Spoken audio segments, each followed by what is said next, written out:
우리나라 사람들만큼 성격 급한 민족이 없죠. 우리는 지체되거나 뭔가 정체되는 것을 아주 견디기 힘들어합니다. 이런 문화 탓일지 모르겠지만 우리나라 인터넷 이 IT의 속도는 전 세계에서 손꼽힐 정도로 어마무시하게 빠르죠. 우리나라가 전쟁으로 과거에 폐허가 되다시피 했지만 불과 몇십 년 만에 재건되었고 지금은 G20에 들어갈 정도로 선진국 반열에 서게 되었습니다. 우리나라가 수출 100억 불 달성에 이르기까지 걸린 시간이 일본 같은 나라를 보면 17년이 걸렸대요. 서독을 보면 11년이 걸렸습니다. 우리나라는 얼마나 걸린지 아세요? 7년밖에 안 걸렸어요. 대단하죠. 나라를 이만큼 발전시키는 데 있어서 우리 민족의 이 빨리빨리 문화, 이것이 큰 일조를 한 거는 부인할 수가 없습니다. 그렇다면 우리의 나라가 원래부터 우리 민족이 이렇게 빠른 민족이었는가? 그렇지 않아요. 언제부터 빨라진지 아세요? 아니, 그 전에 영국의 지리학자 이사벨라 버드 비숍이라고 하는 사람이 1894년부터 1897년 3년 동안 이 기간에 우리나라에 머물면서 이분이 우리나라의 문화에 대해서 뭐라고 기록했냐면 이렇게 말했습니다. 조선 사람들은 게으르고 느리다. 우리 선조들, 우리나라는 원래 느렸어요. 당시 우리나라 선조들이 입고 있었던 의복 자체가 이런 양복이 아니었습니다. 양문물이 아니었어요. 한복이었습니다. 그렇기 때문에 이 의복 자체부터가 뭔가를 빨리빨리 하기에는 부적합한 그런 구조였다라는 거죠. 또 당시의 양반들은 빨리빨리 다니는 것을 경망스럽게 여겼습니다. 그런데 그렇게 느리고 느렸던 우리나라가 언제부터 6.25 전쟁을 마치고 나서부터 본격적으로 경제 성장이 이루어지기 시작하면서 그 느린 문화에 급물살을 타게 합니다. 반전이 되는 거죠. 지체할 시간이 없어. 건물을 세우고 빌딩을 세우고 물건을 만들어내는데 빨리빨리 만들어야 돼요. 천천히 여유 부리고 늑장 부릴 시간이 없었습니다.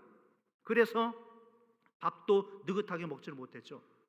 그래서 서서갈비, 서서국밥, 심지어 커피를 사서 마셔야 되는데 커피 넣고 설탕 타고 풀이 넣을 시간이 없어. 그래서 어떤 커피가 나왔어요? 믹스 커피. 전 세계의 인의 입맛을 사로잡은 맛, 세기의 발명품 믹스 커피. 놀라운 발명품입니다.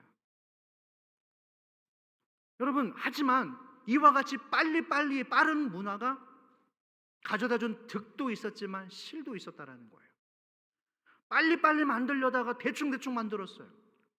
잘못 만들어서 무너지는 경우도 있었죠. 실제로 문제는 이 의식이, 이 문화가 우리 신앙생활 안에도, 우리 교회 안에도, 한국 교회 안에도 자리 잡았다는 겁니다. 오늘 읽었던 이 본문은 우리가 아주 잘 알고 있는 말씀이에요. 나사로가 죽어요. 나사로는 사람이 죽습니다. 죽어 보이는 것처럼 보이는 게 아니라 완전히 죽었어요. 이미 죽어서 시신에서 부패한 냄새가 나기 시작했습니다. 그런데 예수님께서 그렇게 죽어 있는 자를 살려내는 이 사건을 통하여서 오늘 우리에게 주시는 메시지가 있다는 것입니다. 그 현장으로 한번 들어가 볼까요? 제자훈련 받으신 분들은 좀 도움이 될 수 있겠습니다. 예수님께서 무엇을 하기 위해서 이 땅에 오셨는가? 이 질문에 여러분들이 답을 할 수 있어야 돼요.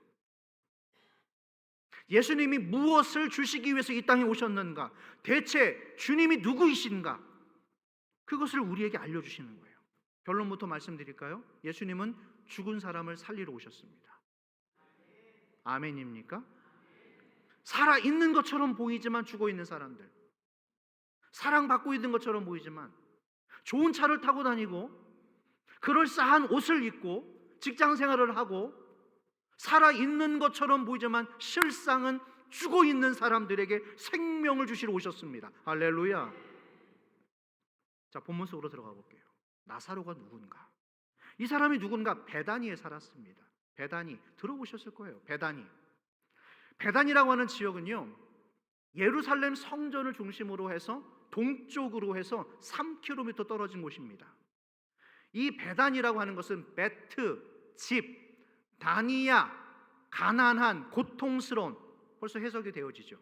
베트, 집, 다니야, 베다니, 가난한, 고통스러운. 어떤 집이에요? 가난한 집이에요.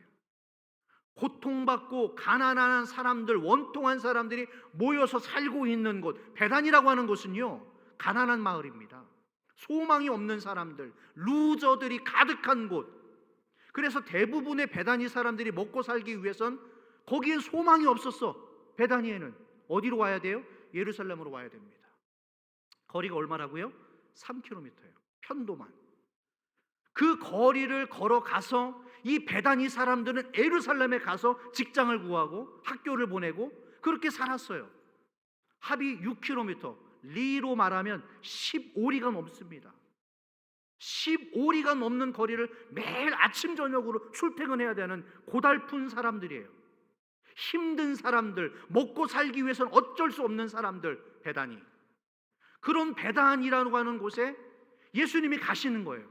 누구를 만났는가? 나사로와 그 여동생들이 있었죠. 2명의 여동생. 이름이 뭡니까? 마르다와 마리아. 훌륭하십니다. 그런데 오늘 본문처럼 나사로라고 하는 오빠가 죽을 병에 걸렸습니다. 이처럼 우리 인생 가운데 문제는 산 넘어 산이에요. 항상 찾아와요. 죽을 병에 걸립니다. 그래서 오라버니를 사랑하는 이 두 여동생들이 예수님에게 지금 전가를 보내는 거예요. 빨리 와주십시오. 주님, 빨리 와주셔서 우리 오라버니를 좀 고쳐주십시오. 살려주십시오. 그런데 예수님이 오늘따라 이상해. 이 긴급한 전가를 받으셨으면 신속히 움직이셔야 되는데 안 가시는 거예요. 저는 이게 너무 궁금한 거예요. 예수님이 왜 이러시지? 우리가 평소에 알고 있는 예수님의 모습이 없는 거예요. 그러면 뜻이 담겨져 있는 겁니다. 저 사람이 갑자기 나한테 왜 저러지? 아니, 잠잠했던 우리 집안에, 우리 직장 가운데, 우리 가게 가운데 왜 갑자기 이런 일들이 일어나지? 이유가 있는 겁니다. 여러분. 본문 2절의 말씀 다 같이 시작. 이 마리아는 향유를 주께 붓고 머리털로 주의 발을 닦던 자요 병든 나사로는 그의 오라버니더라. 자, 예수님과 이 가정 간에, 가족들 간에 어떤 만남이 어떻게 알게 되어졌는가? 먼저 이 여동생 마리아, 향유를 주께 부었고 머리털로 주님의 발을 닦던 자요 병든 나사로는 그의 오라버니다. 한마디로 말해서 이 마리아라고 하는 여동생은 예수님께 인정을 받은 여자예요. 어떻게 해요? 베다니 그 가난하고 그 어려운 동네에서 귀한 향유를 사서 예수님의 머리 위에 부어버렸어요. 여러분, 이 향유를 가볍게 보지 마십시오. 이거는 정말 너무너무 비싼 거예요. 구하기가 어려운 거예요. 어쩌면 그 어려운 베다니 동네에서 살던 마리아가 자기가 시집 갈 때 혼숙감 살려고 준비해놨던, 자기의 전부라고 할 수 있었던 그 비싼 돈을 가지고 지불해서 향유를 산 거예요. 그리고 그 한꺼번에 향유를 예수님의 머리에 기름 부었습니다. 그 향유가, 그 비싼 향유가 예수님의 머리를 타고 줄줄줄 흘러내리는 거야. 옷을 타고 발로 막 뚝뚝 떨어져요. 그러자 마리아가 그걸 보다가 자기의 머리를 풀어요. 그 긴 생머리로 예수님의 발을 닦아드립니다. 얼마나 아름다운 모습이에요. 그런데 이 현장 속에 있었던 가룟 유다가 이 모습을 보면서 성을 내는 거예요. 어이, 당신 지금 뭐 하는 거예요? 이 비싼 향유를 팔아가지고 말이야, 가난한 사람들에게 나눠줬으면 300명도 더 먹을 수 있다. 어마하게 비싼 거죠. 아이고 아까워, 이걸 어쩌나. 그러나 예수님께서 마리아를 보시면서 칭찬을 아끼지 않아요. 훌륭하다고 칭찬해 주죠. 이 일을 통하여서 이 가족들과 안면을 튼 가족들이었기 때문에 오늘 3절에서 예수님이 뭐라고 하시는지 아세요? 이 가족들에 향해서 3절 다 같이 시작. 이에 그 누이들이 예수께 사람을 보내어 이르되 주여 보시옵소서 사랑하시는 자가 병들었나이다 하니 말씀을 띄워놔 주십시오. 이 전갈의 내용을 보세요.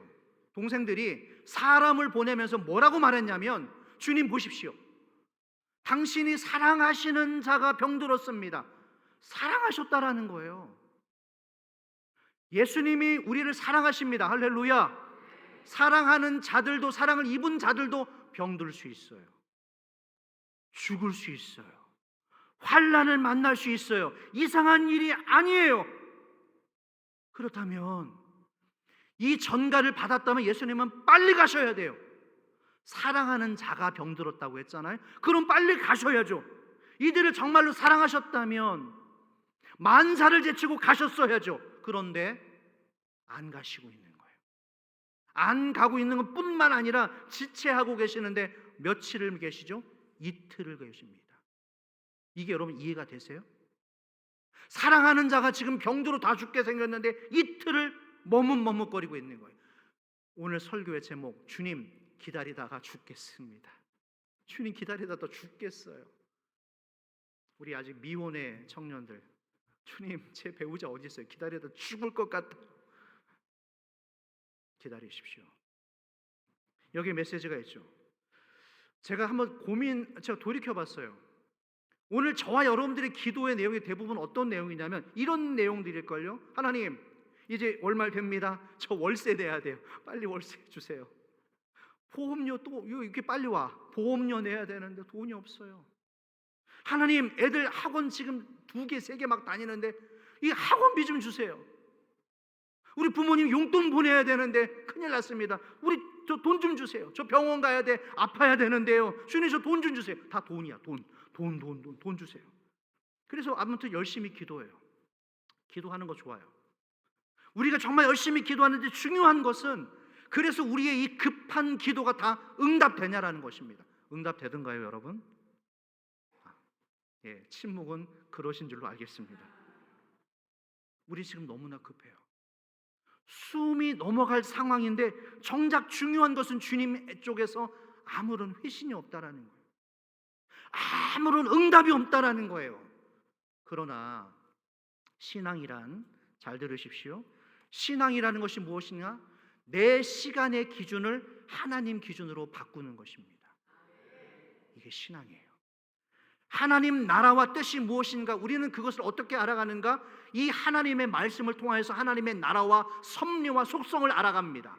그런데 이 성경을 통해서 우리가 하나님이란 분을, 주님이란 분을 알아가면 알아갈수록 깨닫는 것이 무엇인가? 내 고집, 내 주장을 꺾어야 되는 것이구나. 내 생각을 접어야 하는 것이구나. 그렇지 않고서는 신앙생활이 불가능한 거구나. 내가 주님 앞에 순종하지 않고서는 우리의 신앙이 성립되지 않은 거구나. 알아갑니다. 여기까지는 알아요. 그런데 우리가 사람인지라 때로는 이렇게 궁지로 몰리면 급해지는 거죠. 하나님 지금 급한데 왜 응답을 주시지 않으십니까? 왜 하나님 나에게 말씀을 하지 않으십니까? 라는 이런 질문을 하게 된다라는 거예요. 때로는 넘어지죠. 아마 이 자리에서도 그런 분들이 계실걸요. 씨름하고 계시는 분들. 하나님, 사랑하는 내 부모님, 내 형제 자매가 왜 암을 만나야 됩니까? 아직 젊디 젊은 이 사람을 왜 그렇게 빨리 데려가십니까? 주님, 선하게 살고 있는 사람들은 늘 가난하고 어렵고 추잡하고 거짓에 또 거짓을 일삼는 사람들은 어째 저렇게 형통하고 잘 먹고 잘 삽니까? 하나님 살아계십니까? 하나님 정말 공의로우신 분이고 정의로우신 분이십니까? 라는 질문을 하게 된다라는 거예요. 그러나 우리 인생의 주도권은 내가 아니라 주님이 가지셨습니다.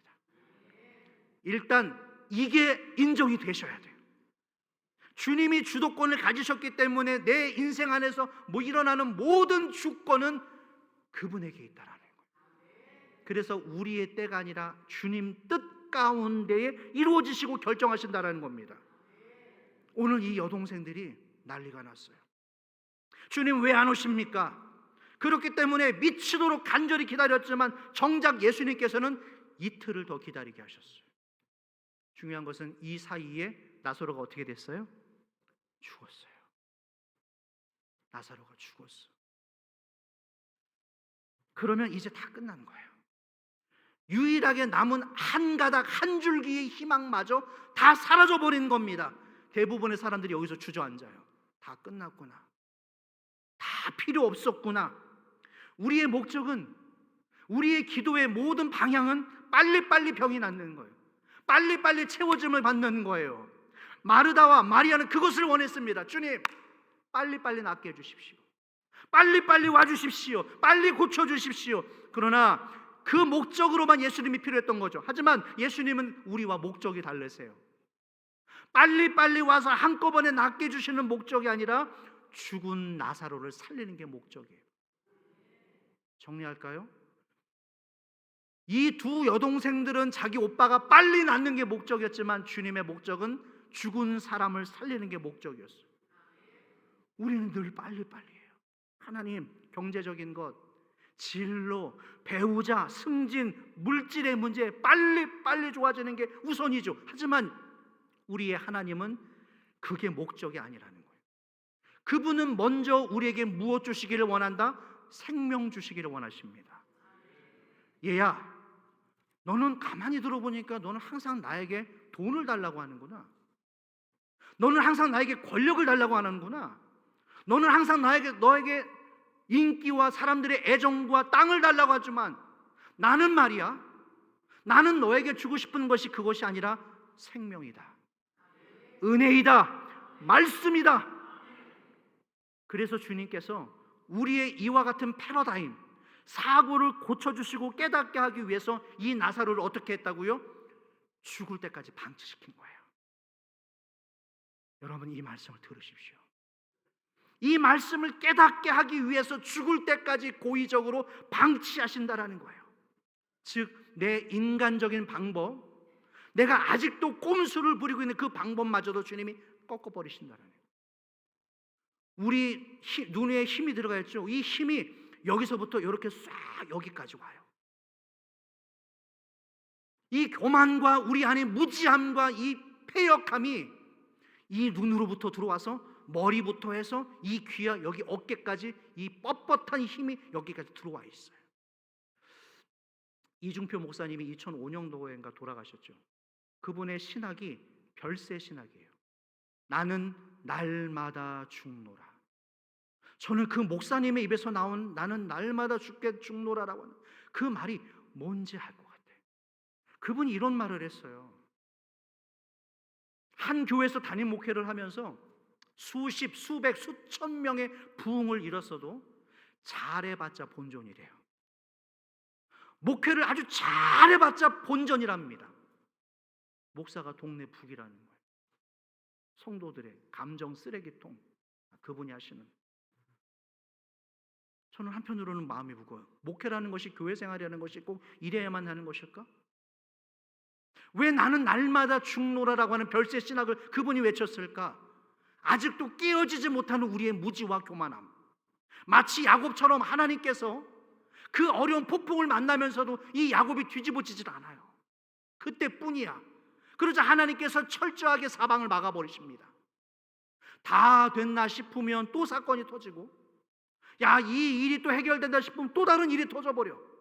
잠잠했던 우리 아이들, 우리 손주들에 의해서 또 다른 일들의 사건이 계속 터져요. 이틀이 지체되면서 나사로가 죽습니다.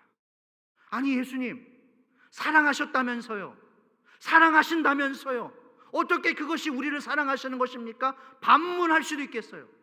그러나 오늘 본문의 사건 속에서 나타난 예수님의 사랑의 방식, 우리를 일깨워 주시는 방식이 바로 이거예요. 우리는 당장 내 형편이 뚝딱 바뀌는 것, 빨리빨리 바뀌는 것이 하나님이 나를 사랑하는 증거라고 생각할지 모르겠지만 그건 우리 생각이고, 예수님께서 우리를 사랑하시는 목적, 예수님이 여러분들을 이끌어 가시는 방식은 예수님이 결정한다라는 거예요. 내 결정에 따르지 않는다라는 겁니다. 예를 들어 볼게요. 세례 요한에 대해서 예수님께서 뭐라고 칭찬하셨죠? 여자가 낳은 자 중에 가장 큰 자, 이보다 더 큰 자가 없다고 그랬어요. 어쩌면 나사로보다 더 사랑한 사람이었을 거예요. 그런데 그렇게 예수님이 칭찬하셨던 분이 지금 무고하게 억울하게 감옥에 들어가 있습니다. 그렇다면 당신이 그렇게 칭찬해줬던 분이었다면 빨리 꺼내주셔야죠. 억울하게 이 사람이 다 죽어가게 생겼는데 면회 한번 가시진 않아. 시간 한번 잠깐 내서 찾아가시면 되는데 그 짧은 시간도 내주질 않아요. 그렇게 칭찬했던 분이 갇혀 있는데 이렇게 얘기할 수 있겠죠. 아니 주님, 제가 여자 중에 낳은 사람 제가 제일 큰 자라면서요, 제가 최고라면서요, 그거 거짓말이십니까? 어떻게 나한테 이러실 수 있습니까? 감옥에 갇힌 세례 요한에게 가장 큰 기쁜 소식이 있다면 이런 걸까요?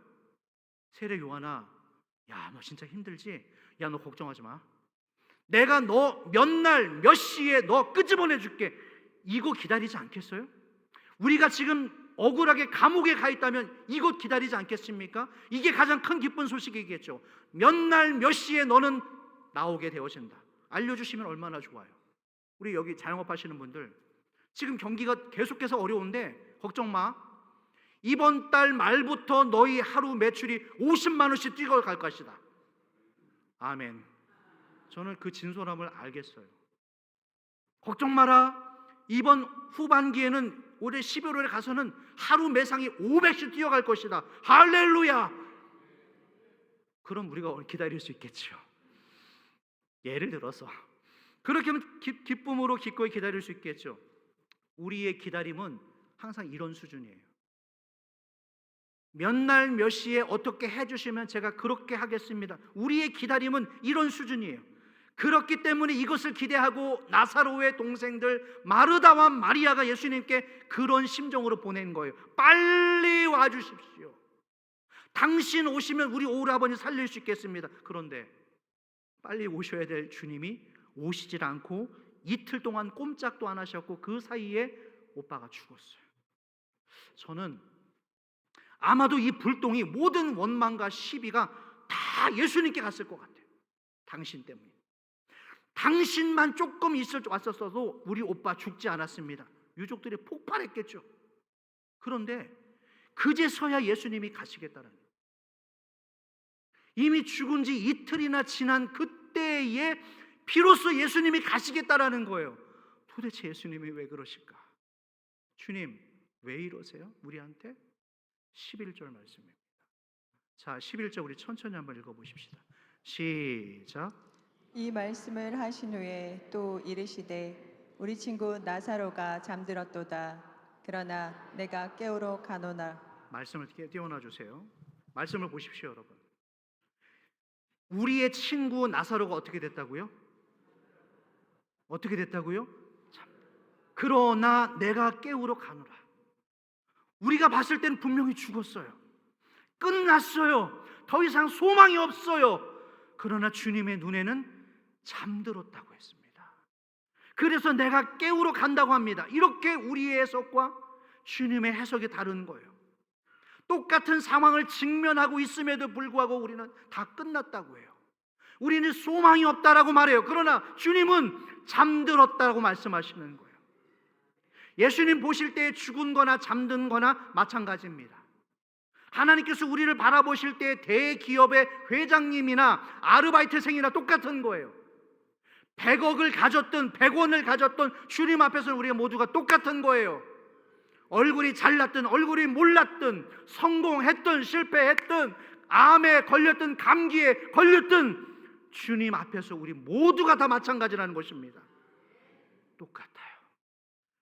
그러자 이 사람들이 예수님의 이 말을 도무지 알아듣지를 못해.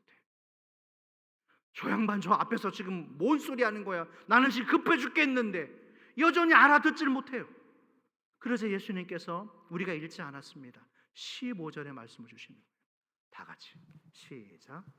내가 거기 있지 아니한 것은 너희를 위하여 기뻐하노니 이는 너희로 믿게 하려 함이라. 그러나 그에게로 가자 하시니. 이 말씀을 보십시오.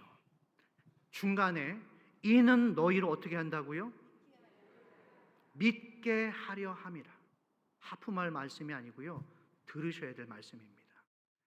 너희로 믿게 하려 함이라.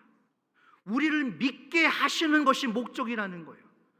그렇게 해서 계속해서 우리에게 지금 믿으라 믿으라 믿으라 이 말씀을 끊임없이 주시는 것입니다. 우리가 믿지 못하는 것, 우리가 너무 교만해서, 우리가 너무 무지해서 여전히 내 생각, 내 계산을 두들리고 있으면서 하나님을 믿지 못하고 저 애굽의 세상의 경영 방식을 따르고 있기 때문에 주님께서 이 종을 통해서 계속해서 믿으라 믿으라 믿으라라고 권면하고 있지만 믿지 않기 때문에 오늘도 이 15절의 말씀을 통하여서 너희로 믿게 하려 함이라. 제가 제 의도와 상관없이 요즘 이 줄곧 외치는 메시지가 있죠. 새로운 문이 열릴 겁니다. 여러분, 새로운 문이 열릴 겁니다. 그리고 지금 하고 계신 일을 정리하시려고 뜻을 가지신 분들 새로운 문이 열릴 줄로 믿습니다. 이 말씀을 붙잡으시라는 거예요. 그 감동이 있으실 때 붙잡으시라는 거예요. 묻고 싶어요. 이 감동과 이 말씀을 붙잡고 정말로 기도하고 준비하는 교인들이 오늘 이 수백 명의 교인 가운데 몇 명이나 될까? 정말 몇 명이나 될까? 그런 믿음이 있다면 그 믿음을 가지고 주님께 나아가는 자에게 상 주시겠다고 합니다. 할렐루야. 야고보서 1장의 말씀, 야고보서 1장의 말씀 다 같이 시작.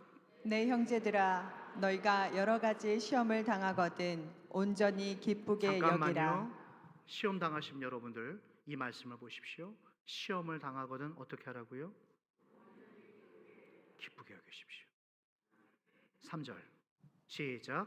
이는 너희의 믿음의 시련이 인내를 만들어내는 줄 너희가 알미라. 4절 인내를 온전히 이루라. 이는 너희로 온전하고 구비하여 조금도 부족함이 없게 하려 함이라. 하나님께서 우리에게 시험을 주시는 목적의 이유가 나왔습니다. 주님이 우리를 온전케 함이 목적이에요. 우리를 고통 속에 몰아넣기 위해서가 아니라 우리를 온전케 함이 시험의 목적입니다. 시험 가운데 계십니까? 질병을 만나셨습니까? 사방이 막혀 있으십니까? 인내하라는 거예요. 길지 않을 것이다. 집사님, 길지 않을 겁니다. 인내하라는 겁니다. 여기 계신 분들 길지 않을 거라는 거예요. 그 고통이 조금만 더 인내하라는 겁니다. 이 인내를 통하여서 뭐를 이루게 한다? 온전케 함을 이루게 한다. 고난과 시련을 통해서 점점점 성숙해지도록 만드는 것, 그게 바로 목적이라는 거예요. 그러나 우리는 아직도 이 말씀을 깨닫지 못하고 빨리빨리 하나님 빨리 주세요, 빨리 채워주세요, 빨리 해결해 주세요. 아니에요. 주님의 목적은 그것이 아닙니다. 여러분, 내 시간표에 매몰되어서 주님께 실망하지 마십시오. 절망하지 마십시오. 주님 왜 이렇게 늦어지고 있는 거냐고 불평하지 마십시오. 하나님은 실수하지 않으십니다. 내가 정해진 때가 아니라 하나님 정해놓으신 때에 그것이 이루어질 줄로 믿으시기를 주의 이름으로 축원합니다. 이 찬양이 생각났어요. 응답하신 기도 감사, 거절하신 것 감사. 찬양 한번 들어볼까요?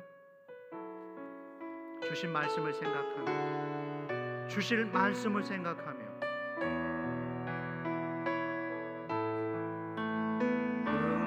응답하신 기도 감사, 거절하신 것 감사, 헤쳐나온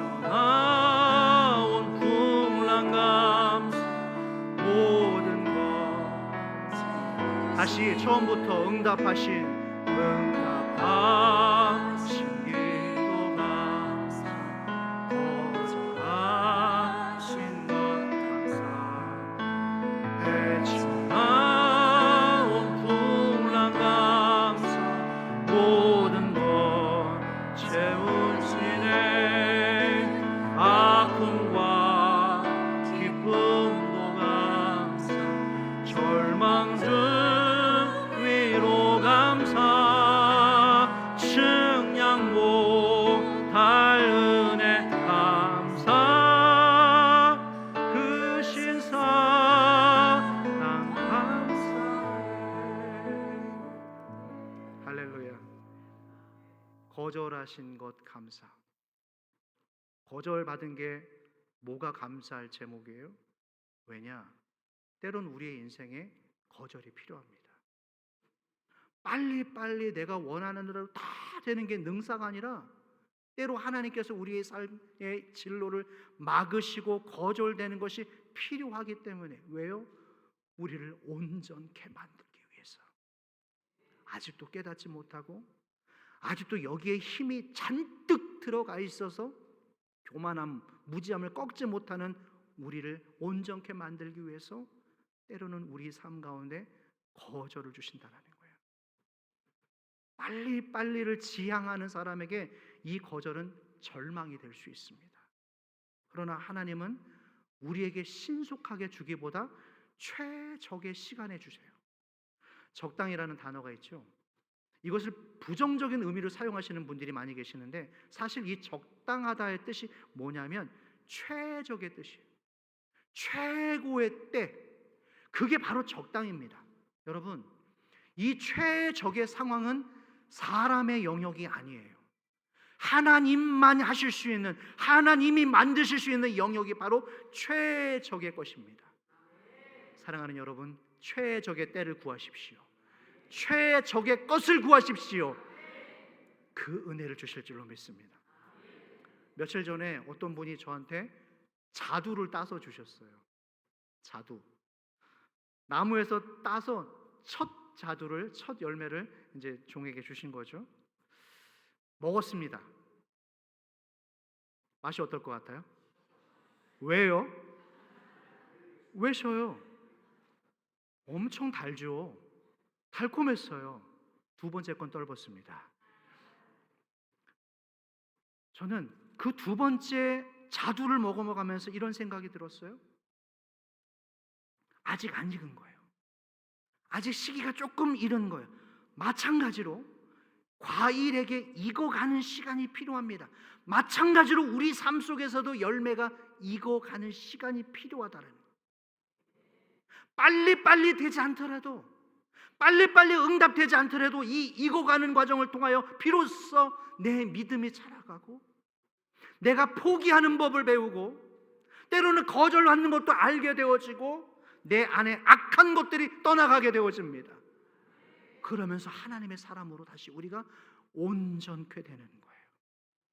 로마서 5장의 말씀. 로마서 5장 말씀 시작.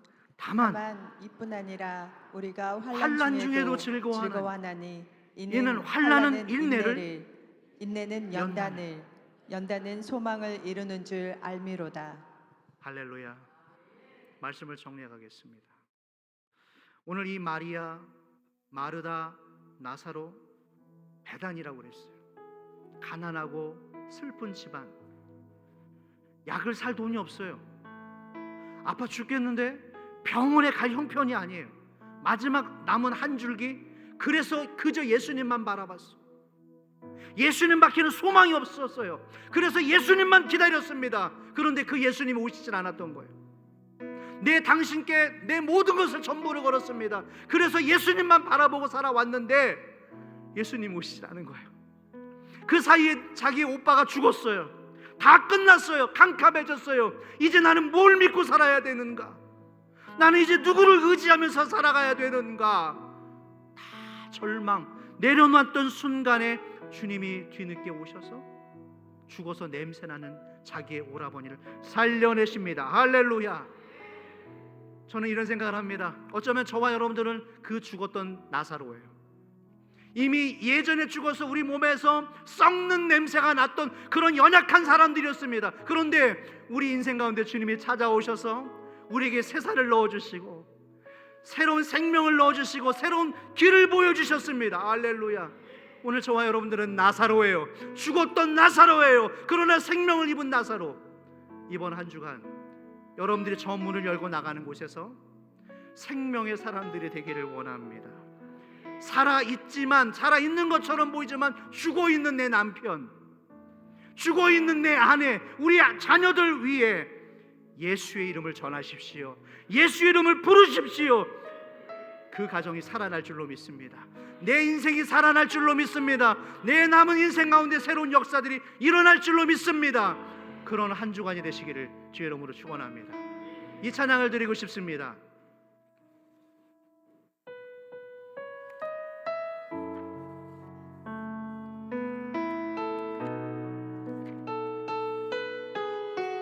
나를 지으신 이가 하나님,